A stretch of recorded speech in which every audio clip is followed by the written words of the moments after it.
주일 사부 예배를 하나님께 드리겠습니다.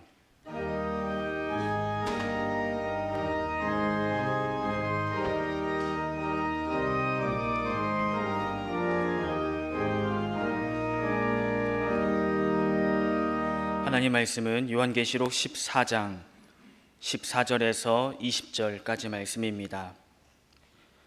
신약성경 413페이지입니다. 요한계시록 14장 14절에서 20절까지 말씀 합독하겠습니다. 또 내가 보니 흰 구름이 있고 구름 위에 인자와 같은 이가 앉으셨는데 그 머리에는 금면류관이 있고 그 손에는 예리한 낫을 가졌더라. 또 다른 천사가 성전으로부터 나와 구름 위에 앉은 이를 향하여 큰 음성으로 외쳐 이르되 당신의 낫을 휘둘러 거두소서. 땅의 곡식이 다 익어 거둘 때가 이르렀음이니이다 하니 구름 위에 앉으신 이가 낫을 땅에 휘두르매 땅의 곡식이 거두어지니라. 또 다른 천사가 하늘에 있는 성전에서 나오는데 역시 예리한 낫을 가졌더라. 또 불을 다스리는 다른 천사가 제단으로부터 나와 예리한 낫을 가진 자를 향하여 큰 음성으로 불러 이르되 내 예리한 낫을 휘둘러 땅에 포도송이를 거두라. 그 포도가 익었느니라 하더라. 천사가 낫을 땅에 휘둘러 땅에 포도를 거두어 하나님의 진노의 큰 포도주 틀에 던지매 성 밖에서 큰 틀이 밝히니 틀에서 피가 나서 말 굴레까지 닿았고 1600 스타디온에 퍼졌더라. 아멘. 이 시간 시온 찬양대에 찬양이 있겠습니다.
오늘은 요한계시록 21번째 말씀으로 마지막 때까지 기회는 있습니다. 마지막 때까지 기회는 있습니다 라는 제목으로 말씀을 전하도록 하겠습니다. 오늘 말씀은 요한계시록의 그 예언, 마지막 예언 중에 추수와 심판에 대한 예언의 말씀입니다. 그동안 몇 차례 말씀드렸지만 알파와 오메가가 되신 하나님, 또 세상을 창조하시고 또 주관하시고 이 세상을 마무리하실 하나님께서 이 마지막 때에 대한 예언의 말씀을 구약의 에스겔서와 또 다니엘서 그리고 신약의 요한계시록에 반복적으로 말씀을 해주고 있습니다. 그런데 그 예언 계시에 따르면 하나님께서 이 땅에 택한 백성에게 육신적으로 주시는 가장 큰 은혜와 축복은 천년왕국입니다. 물론 천년이지만 기간은 정해져 있습니다. 그래서 이 천년왕국 직전에 7년 대환란의 때가 있습니다. 근데 이 7년 대환란 기간에는 이전에 경험해 보지 못했던 그런 엄청난 대환란이 있다. 2만만이 참여하는 전쟁, 군대 숫자만 해도 2억이 넘는 거예요. 2만만이 참여하는 전쟁이 있고 또 중간에 아마겟돈, 또 마지막에 곡과 마곡의 전쟁이 있다. 그래서 이 대환란 기간 동안에 전쟁과 또 기근, 또 전염병이 창궐하고 또 지진 등 말할 수 없는 그런 천재지변이 이 마지막 대환란의 때 있을 것이다라고 천지만물을 창조하시고 이 땅을 마무리하실 하나님이 그렇게 예언자들을 통해서 계시하고 있습니다. 이것이 얼마나 큰 재앙이 되는가 하면 땅의 3분의 1이 불타버리고 바다의 3분의 1이 피가 되는 그러한 재앙입니다. 땅의 3분의 1이 불이 타고 바다의 3분의 1이 피가 된다면 이 고통과 이 참상이 얼마나 비참하겠습니까? 근데 이제 마태복음 24장에 보면 이렇게 눈에 보이는 물질 세계, 천재지변뿐만 아니고 인간들의 원죄가 폭발을 해가지고 원죄가 더욱 기승을 부려가지고 눈으로 보면 다 살기 좋고 편안해 보이는데도 사람들 사이가 서로 싸나워지고 또 서로 미워하고 사랑이 점점 식어져서 지옥을 가기 전에 이 땅에서부터 지옥의 형벌을 육신적으로 경험하게 된다. 이것이 천년왕국 전에 있을 인간들이 당하는 그 육신의 고통을 예언해 주는 말씀입니다. 그런데 중요한 것은 이렇게 엄청난 이전에 경험해 보지 못하고 이전에 당해보지 않은 그런 대환란 중에 누군가가 구름을 타고 또 흰옷을 입고 금면류관을 쓰고 낫을 들고 내려오시는 분이 계시다는 거예요. 그래서 이제 구름 타고 오시는 인자 사람 같은 분이 예리한 낫을 듣고 이 마지막 그 대환란의 때에 땅에 내려와서 이제 마지막 추수를 하게 될 것이다. 추수, 작정된 영혼들을 추수하는 그런 마지막 추수의 말씀이 오늘 14절과 16절에 그렇게 기록되어 있습니다. 자, 우리 14절을 다 함께 읽도록 하겠습니다. 자, 시작. 또 내가 보니 흰 구름이 있고 구름 위에 인자 같은 이가 앉으셨는데 그 머리에는 금 면류관이 있고 그 손에는 예리한 낫을 가졌더라. 내가 보니 흰 구름이 있고 그 구름 위에 인자, 사람같이 똑같이 생긴 분이 앉아 계신데 예리한 낫을 들고 계시고 그분이 머리에 금면류관을 쓰고 이제 이 땅에 이렇게 내려온다 하는 그런 형상이 그려져 있습니다. 구름을 타고 또 금면류관을 쓰고 이 마지막 때 환란의 때 내려오실 분이 누구냐 하는 것은 우리가 설명을 더 드리지 않아도 바로 마지막 때 다시 오실 예수 그리스도를 뜻하고 있습니다. 특별히 이제 복음서에 마태, 마가, 누가, 그 다음에 또 예언서, 다니엘서라든지 또 그런 예언서, 또 이사야서에 보면은 마지막에 구원자로 오시는 메시아, 재림 예수님이죠. 그 마지막에 오시는 구원자 되신 예수님은 구름을 타고 이 땅에 오신다 하는 말씀을 반복적으로 해주고 있습니다. 자, 마태복음 26장, 복음서에도 많지만 두 기절만 보면 마태복음 26장 64절 읽겠습니다. 시작. 예수께서 이르시되 내가 말하였느니라. 그러나 내가 너희에게 이르노니 이후에 인자가 권능의 우편에 앉아 있는 것과 하늘 구름을 타고 오는 것을 너희가 보리라.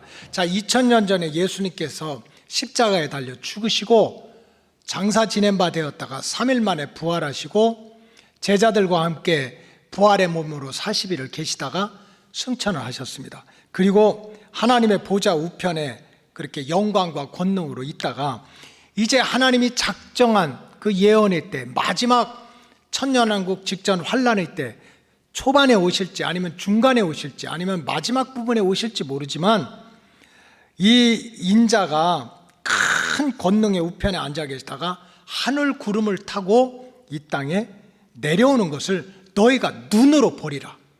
귀로만 듣는 것이 아니고 눈으로 보겠다 하는 말씀을 예수님이 직접 해주셨습니다.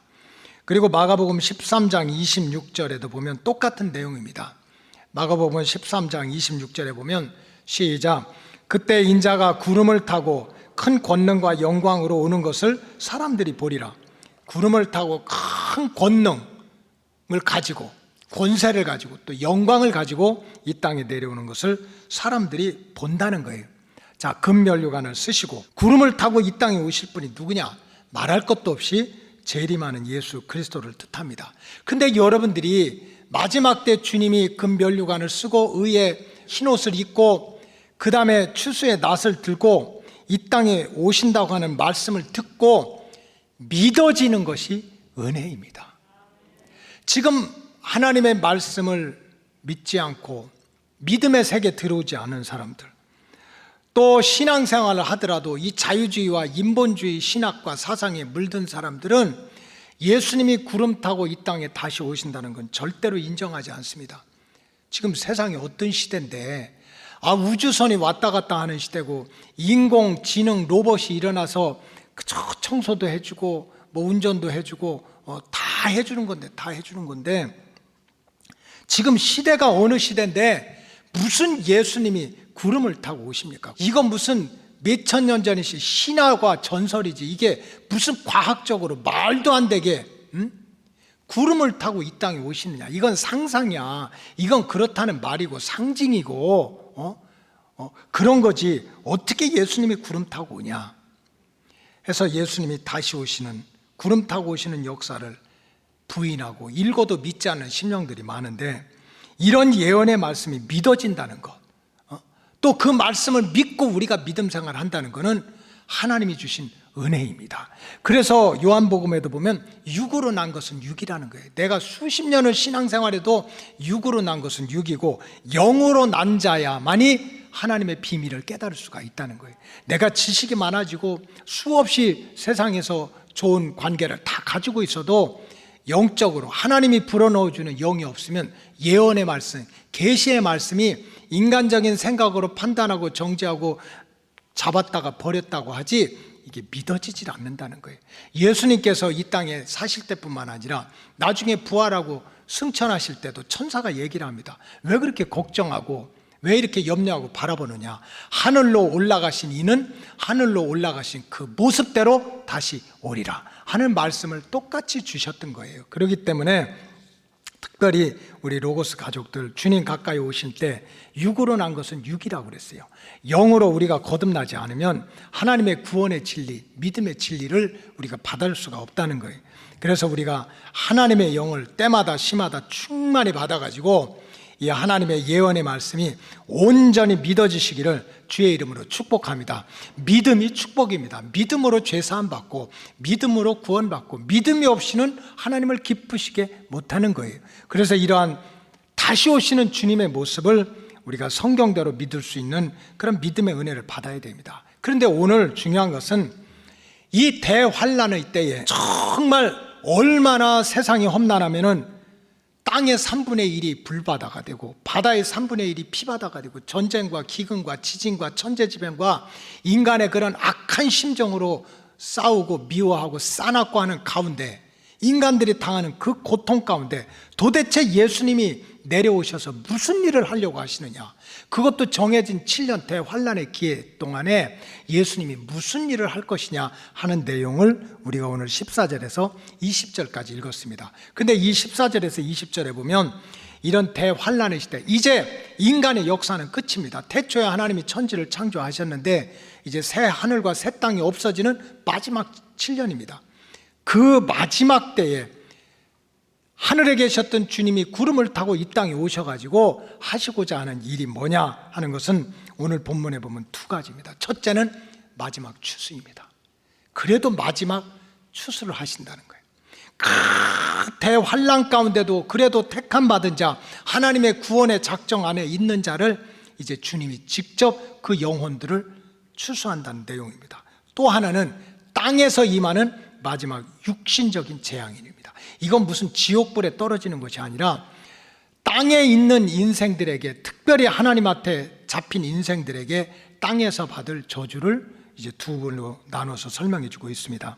먼저 우리가 16절 말씀을 함께 보도록 하겠습니다. 16절 시작. 구름이 앉으시니가 낫을 땅에 휘두르매 땅의 곡식이 거두어지니라. 구름에 앉으신 분은 누굽니까? 다시 오시는 예수님이세요. 그 다시 오시는 예수님이 낫을 가지고 땅을 휘둘렀더니 땅에 있는 곡식을 이렇게 추수하게 됐다. 이거를 마지막 때 영적인 추수입니다. 마지막 때. 그동안 그저 우리가 그 영혼을 구원하기 위해서 내가 기도도 하고 눈물도 뿌리고 사람이 할 수 있는 일은 다 했어. 부치미도 붙여주고 애도 봐주고 선물도 주고 다 했어. 그래도 마음이 완악해서, 마음이 다쳐서, 악한 영이 가로막혀서 구원받지 못한 그런 인생들이, 영혼들이 있다는 거예요. 인간의 힘으로는 도저히 안 되는. 여러분들 가정에는 그런 분이 없습니까? 아들, 딸이 그냥 붙들고 눈물고 부러지셔도 그렇게 선물 드리고 용돈 드리고 해도 나 예수 못 믿어. 사람의 힘으로 안 되는 그런 영혼들이 있습니다. 그러나 이제 성경대로 얘기하면 주님이 오시면, 재림하시면 땅에서 죽은 자들이 바다에서 일어나고 산에서 일어나고 부활하고 또 살아있는 자들이 들림을 받아 주님을 만납니다. 이걸 휴거라고 합니다. 휴거. 근데 휴거되지 못한 땅에 있는 영혼들 가운데도 하나님의 구원 계획 속에 들어있는 영혼들이 있다는 거예요. 그런데 그 영혼들은 도저히 인간의 힘으로는 건져낼 수 없는 영혼들이라는 거예요. 근데 하나님의 구원 계획 속에 들어있기 때문에 마지막 오신 주님께서 직접 낫을 들고 추수해서 그 영혼을 살려냈다는 거예요. 그렇기 때문에 혹시 여러분들 가운데, 여러분들이 이제 신앙생활 하다 보면 가장 큰 기도의 제목 중에 하나가 인가기도 아닙니까? 모든 나를 낳아주시고 길러주신 부모님, 또 내 자녀들, 가족, 친지들 모두 주님 앞으로 돌아와야 되는데 안 될 때가 많잖아요. 힘으로도 안 되고 능으로도 안 되고 내가 정말 정성을 다해도 안 되고 효도해도 안 되고 승질을 내도 안 되고, 그렇다고 그 영혼에 대해서 포기하면 안 돼요. 나는 못하지만, 물론 마지막 때 최후의 마지막 추수도 있지만 이 땅에서도 예수님이 간섭하시면 반드시 추수의 역사가 나타날 줄로 믿습니다. 그래서 오늘 읽은 본문은 이런 마지막 대환란의 때, 7천년 왕국 전에 있는 대환란의 때에 예수님이 오셔가지고 우리 인생들의 노력으로, 우리 인생들의 힘으로 안 되는 그 약속된 그 영혼들을 주님이 직접 추수하시다. 인생이 다 끝났다, 세상이 다 끝났다, 마지막이다 하는 그 순간에도 구원의 역사를 이루신다는 거예요. 구원의 역사. 그래서 그것이 우리에게 희망이고 그것이 우리에게 또 다른 기회가 되는 거예요. 두 번째로 이 17절 이하의 말씀은 전혀 다른 말씀입니다. 정말 구름을 타고 금관을 쓰시고 내려왔던 예수님이 우리 인생들이 그저 무슨 개인 전도를 하든 눈물로 하든 그렇게 애써도 안 됐는데 주님이 직접 간섭하셔서 그 땅에 남아있는, 대환란 가운데 남아있는 영혼들을 구원하는 그런 복된 역사가 있는가 했더니 17절 이하에 보니까 또 다른 천사가 하늘에서 내려와요. 근데 이 또 다른 천사는 예수님이 아니고 그냥 입에서 불이 나오고 심판을 행하는 그런 천사입니다. 이 또 다른 천사가 땅에 내려와 가지고 여기저기 있는 특별히 그 포도송이들을 따가지고 하나님의 진노의 포도주 틀 속에 던져 놓겠다는 거예요. 여러분, 집안마다 믹서기가 있잖아요. 그래 과일을 갖다가 종류대로 채소를 집어넣으면 어떻게 됩니까? 그것이 완전히 깨지고 부서지고 찢어지고 그렇게 해서 그냥 물만 남고 나오는 거 아닙니까? 그런 마지막 때 땅에서 정말 하나님이 보시기에 악한 자들을 골라가지고 그 진노의 포도주 틀 속에 집어넣어서 하나님의 육신 심판을 하시겠다는 거예요. 자, 17절 말씀을 한번 읽어보겠어요. 17절 시작. 또 다른 천사가 하늘에 있는 성전에서 나오는데 역시 예리한 낫을 가졌더라. 또 다른 천사야. 구름 타고 온 인자가 아니고 또 다른 천사가, 여기 성전은 하늘 성전입니다. 하늘 성전에서 내려와 가지고 예리한 낫을 가졌는데 그 낫을 가진 천사가 무슨 일을 하는가? 19절 다시 보겠습니다. 시작. 천사가 낫을 땅에 휘둘러 땅의 포도를 거두어 하나님의 진노의 포도주 틀에 던졌다. 진노의 포도주 틀에 들어간 포도송이는 어떻게 되겠어요?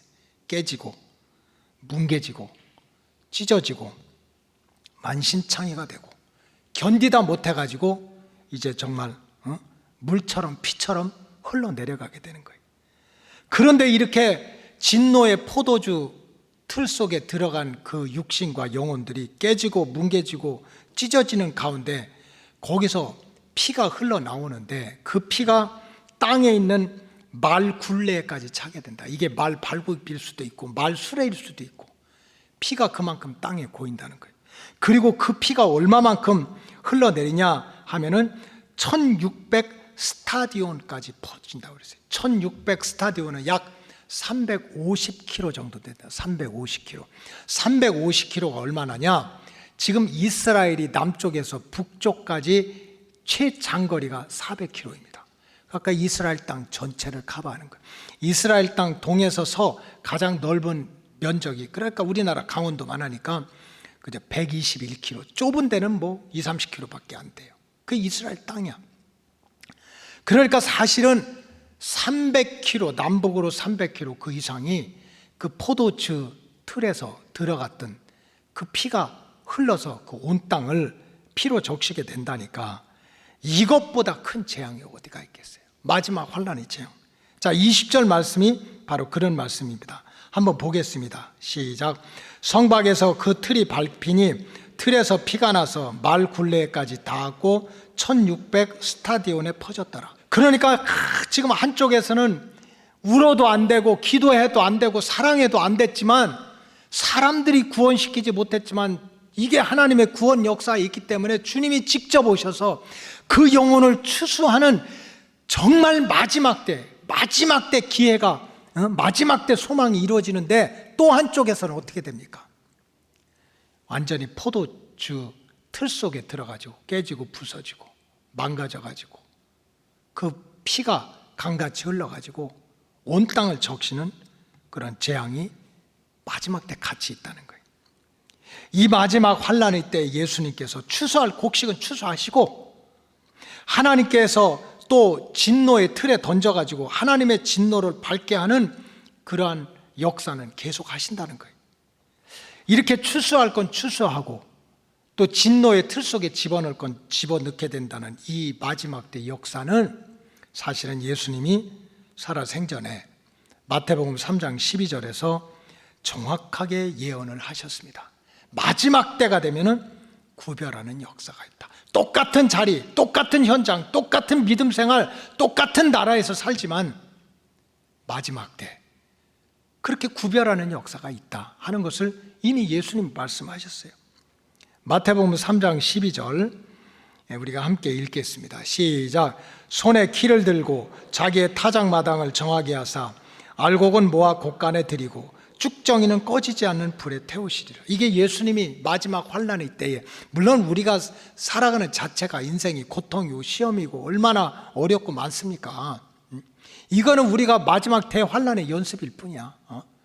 그런데 그 마지막 때가 되면 똑같은 타작마당에서 구별을 하는 거예요. 분리를 하는 거야. 그래서 알곡은 곳간에 모아놓고 쭉정이는 꺼지지 않는 불에 태운다. 그래서 마지막 환란의 때는 반드시 구별의 역사가 있다고 주님께서는 복음서에 계속 반복적으로 말씀하시는 거예요. 내가 알곡과 쭉정이를 구별할 것이다. 내가 양과 염소를 구별할 것이다. 내가 오른편에 있는 자와 왼편에 있는 자를 구별할 것이다 하는 그러한 말씀. 그 마지막 대환란의 때에 그냥 환란이라고 해서 다 죽는 게 아니에요. 불쌍하다고 해서 다 살려내는 거 아니야. 사람들이 잘했다고 해서 다 구원하는 게 아니야. 못했다고 해서 다 멸망하는 거 아니야. 하나님이 하나님의 구원 속에서 양과 염소, 알곡과 쭉정이 오른편에 있는 자, 왼편에 있는 자를 구별해 가지고 곳간에 드리고 또 불구덩이에 빠지는 구별의 역사를 하시겠다는 거예요. 그래서 결국 우리 로고스 가족들은 정말 우리들끼리 보고 느끼고 말하고 하는 게 중요하지 않아요. 하나님 보실 때 이 최후의 구별하는 순간에 쭉정이가 아니라 알곡으로, 염소가 아니라 양으로, 또 왼편에 있는 자가 아니라 오른편에 있는 자들로 택함 받으시기를 주의 이름으로 축복합니다. 근데 오늘 이 본문이 주고자 하는 그 영적인 메시지의 핵심적인 부분은 또 다른 것입니다. 물론 이렇게 7년 대환란에 주님이 오셔가지고 한쪽에서는 이렇게 구별하는 역사가 있지만, 이 역사를 통해서 우리들에게 들려주고자 하는 영적 메시지의 핵심은 이렇게 대환란의 때에도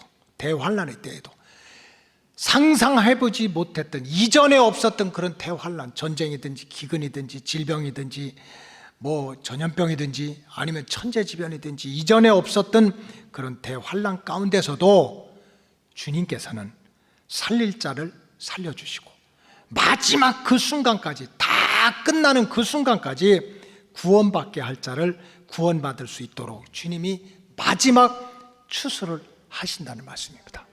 그렇기 때문에 우리는 아직은 희망이 있는 거예요. 내 생각에 참 이것이 내 인생의 마지막 같고 막 세상의 마지막 같은데도 주님 때문에 그 마지막에 낫을 들고 택한 백성들을 추수하리라는 주님의 약속이 있기 때문에 그게 우리에게 소망이고 또 그게 우리에게 또 다른 기회가 된다는 말씀입니다. 그래서 이사야 선지자는 우리가 믿는 하나님에 대해서 계속해서, 이사야에서는 하나님에 대한 고백이 제일 많습니다.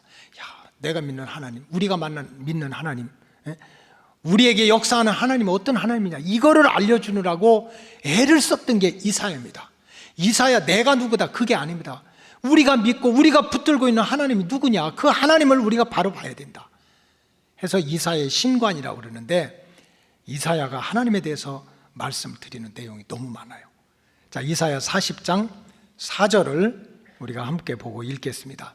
시작. 골짜기마다 도두어지며 산마다 언덕마다 낮아지며 고르지 아니한 곳이 평탄하게 되며 험한 곳이 평지가 될 것이다. 이게 우리 인생의 모습이에요. 여러분, 우리의 인생의 모습은 누구 하나 빠질 것 없이 나도 모르는 골짜기에 진수렁에 빠질 수가 있는 거예요. 내가 도저히 헤어날 수 없는 그런 어둠의 구렁텅이에 우리가 빠질 수도 있다는 거예요. 그러나 그런 어둠의 구렁텅이에 빠질 뿐만 아니라 또 때로는 신나게 달려가다 보니까 내가 도저히 넘을 수 없는 태산과 같은, 여리고성과 같은 그런 언덕과 산이 내 앞을 가로막아 가지고 내가 가야 될 땅, 하나님이 주신 약속의 땅을 가지 못할 때가 있다는 거예요. 그래서 우리 인생은 우여곡절이 많은 것이고 또 우리의 인생은 진퇴양난이 많은 거예요. 상상하지도 못하는 순간에 골짜기에 빠져서 이거 이제 내 인생 끝났구나, 앞에 막혀있는 산을 보고 이제 내가 피할 수 없는 그러한 태산과 같은 문제가 내가 있구나 하는 그런 순간에도 하나님이 간섭하시면, 하나님이 역사하시면 골짜기가 메워지고 앞을 가로막고 있는 산들을 하나님이 무너뜨려 가지고 그 길을 평탄하게 하고 험한 곳이 평탄한 길이 되도록 하나님이 만들어 주신다는 거예요.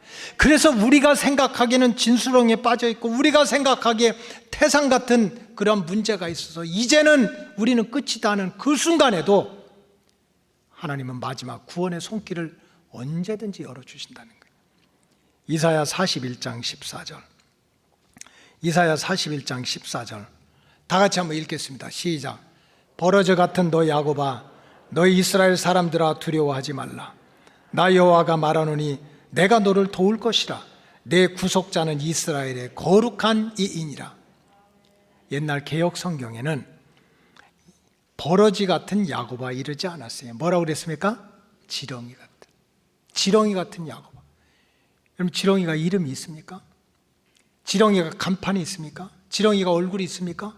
밟으면 밟히고, 문대면 깨지고, 자르면 잘라지고, 수렁에서 건져서 길바닥에 던지면 말라 죽고, 자기 힘으로는 아무것도 할 수 없어요. 여러분, 우리 인간이 대단한 것 같고, 뭐 박수치면 우쭐하고, 그저 눈을 기면 위축되고, 뭔가 우리는 좀 꿈틀거리는 것 같지만 하나님이 보실 때는 지렁이라는 거예요. 아무것도 할 수 없는. 그래서 지렁이 같은 야곱이기 때문에 두렵고, 지렁이 같은 야곱이기 때문에 무서워하는데, 두려워하지 말라는 거예요. 내가 너를 지목하여 불러나니 너는 내 것이야. 그래서 내가 너를 도와줄 거야. 지렁이는 인생의 말종입니다. 때리면 맞아야 되고, 침뱉으면 해야 되고, 모래방에 던지면 그냥 그 모래에 휩쓸려 죽을 수밖에 없어요. 아무것도 할 수 없는 존재야. 끝난 존재야. 그런데도 그 지렁이 같은 야곱을 향해서 두려워하지 말라, 내가 너를 도와줄 거야 하고 말씀하시는 분이 저와 여러분들이 믿는 하나님이십니다. 그래서 우리는 마지막 때에도 소망이 있는 거예요. 우리에게 또 다른 기회가, 나도 모르는 순간에 하나님이 역사하실 수 있는 거예요. 그래 이사야 41장 9절에 보면은 계속해서 이사야가 그렇게 고백합니다. 땅 끝까지 찾아오시는 분이야. 땅 모퉁이까지 찾아오시는 분이야. 여러분, 인생의 사각지대라는 게 있어요. 그저 중앙에서 박수받고 조명받고 큰 소리치고 잘났다 그러고 성공했다 그러는데, 어떻게 밀치고 밀치고해서 결국은 동서남북 인생의 사각지대로 밀려난 거야. 코너로 밀려난 거야. 이제는 더 이상 피할 길도 없어. 그런 땅 끝까지, 땅 모퉁이까지 찾아와가지고 내가 너를 지목하여 불러내니 너는 내 거야. 내 거니까 내가 너를 책임질 거야 하는 그 마지막 순간까지도 찾아가서 구원의 손길을 펴시는 분이 하나님이세요. 그렇기 때문에 주의 백성은 이 말씀을 붙들고 살아가다 보면 정말 이 마지막 때까지도 역사하는 분은 하나님이신 거예요. 하나님이신 거예요. 여러분, 저와 여러분들이 세상을 살다 보면, 야, 여기가 내 인생의 끝인가 보다, 여기가 내 인생의 끝인가 보다 하는 끝자락이 보일 때가 누구에게든지 있어요. 아, 이게 내 인생의 끝이구나. 이제 나는 인생의 끝자락을 맞이하고 있구나. 내가 여기서 인생을, 종착지를 맞이하게 되겠구나. 또 이제는 내가 아무 일도 할 수 없겠구나 하는 그런 인생의 끝자락에 떨어져서 절망할 때가 있습니다. 내가 먹을 것 먹지 않고 입을 것 입지 않고 열심히 어떻게 근근히 모아가지고 그저 가족들 먹여 살리겠다고 아침 저녁부터 밤늦게까지 수고하고 조그맣게 만들어 놓은 사업체가, 가게가 한순간에 무너질 때는 없습니까? 이게 인생의 끝자락이야. 내가 먹을 것 먹지 않고 입을 것 입지 않고 내가 배운 것 없고 가진 것 없으니까 너래도 잘 돼야 된다고 그렇게 지극정성으로 그렇게 소망을 두고 키웠던 자녀가 인생의 가장 험한 밑바닥으로 넘어지는 모습을 보고, 야, 이거 내 인생의 끝자락이로구나 하는 그런 아픔은 느껴본 적이 없습니까? 그저 서로 사랑하고 힘들지만 서로 행복하게 살자고 했던 부부가 살고 보니 남들보다도 나랑 가장 가까이서 나를 아프게 하고 힘들 때는 없습니까? 이거를 영적으로 인생의 끝자락이라고 합니다. 성경적으로 인생의 사각지대예요. 이제 끝이야. 더 갈 데가 없어. 그런데 오늘 요한계시록에서 주는 메시지는 아니라는 거예요.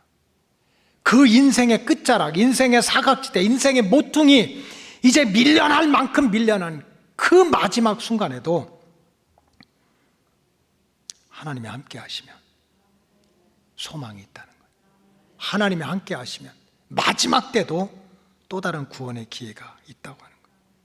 마지막으로 생각하고 있는 지금 이 순간에도 하나님의 인도하심과 하나님의 구원하심의 역사는 하나님의 은혜 속에서, 하나님의 손길 속에서 언제든지 다시 일어날 수 있다는 거예요. 성경에 보면 인생이 끝자락이고 인생이 끝이고 모퉁이에 그저 땅끝까지 밀려났던 인생들이라고. 그 인생 끝난 게 아니에요. 그 인생의 끝자락에서도 하나님을 만나고, 그 인생의 끝자락에서 도리어 하나님 앞에 회개하고 거룩해지면서 영적으로 정금같이 변화되어서 귀하게 쓰임받는 믿음의 주인공들이 많이 있습니다. 여러분, 애굽에서 나온 이스라엘 백성들이 홍해 바다라고 하는 것을 마주쳤을 때 끝자락입니다. 10가지 재앙을 내려가지고 애굽에서 장정 60만이 그저 처자식 부모 어린애 끌고만 200만을 데리고 그렇게 그냥 약속의 땅으로 갑니다. 애국 군대가 쫓아와요. 열심히 갔어요. 무조건 달렸어요. 앞만 보고 달려갔어. 근데 그 끝자락에 가보니까 바다야. 어떡하겠습니까? 돌아설 수도 없고 바다에 빠져들 수도 없고 아무도 무슨 일도 할 수 없는 거예요. 그런 인생의 끝자락에, 민족의 끝자락에 오히려 바다를 육지같이 건너게 하는 하나님의 구원의 역사가 또 살아 있었습니다. 마지막이 아니었습니다. 그 마지막에도 하나님은 또 다른 구원의 길을 열어가셨어요. 출애굽기 14장 21절 보시겠습니다. 다 함께 읽겠습니다. 모세가 바다 위로 손을 내밀매 여호와께서 큰 동풍이 밤이 새도록 바닷물을 물러가게 하시니 물이 갈라져 바다가 마른 땅이 된지라.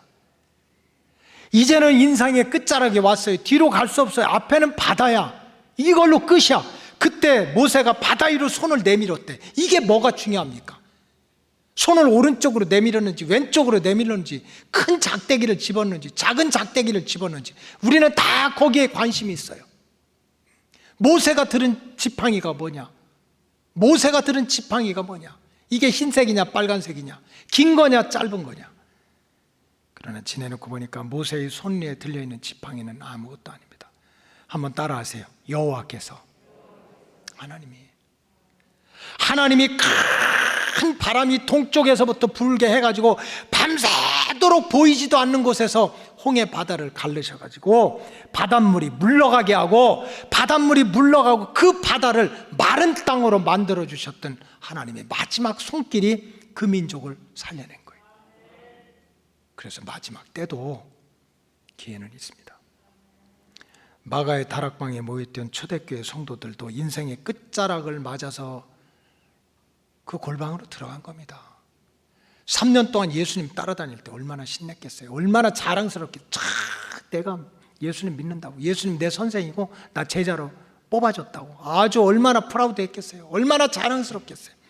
그렇게 자랑스럽게 여겼던 예수님이 한순간에 조롱당하고 멸시당하고 침뱉음 뱉고 가시면류관 쓰고 대못 박히고 창에 옆구리 찔리고 조롱당하고 그렇게 초라한 모습으로 죽는 모습을 볼 때 초대교회 제자들이, 성도들이 얼마나 두려웠겠어요. 얼마나 창피했겠어요. 얼마나 대책이 없겠어요. 그래서 골방에 갇힌 거예요. 끝자락이라.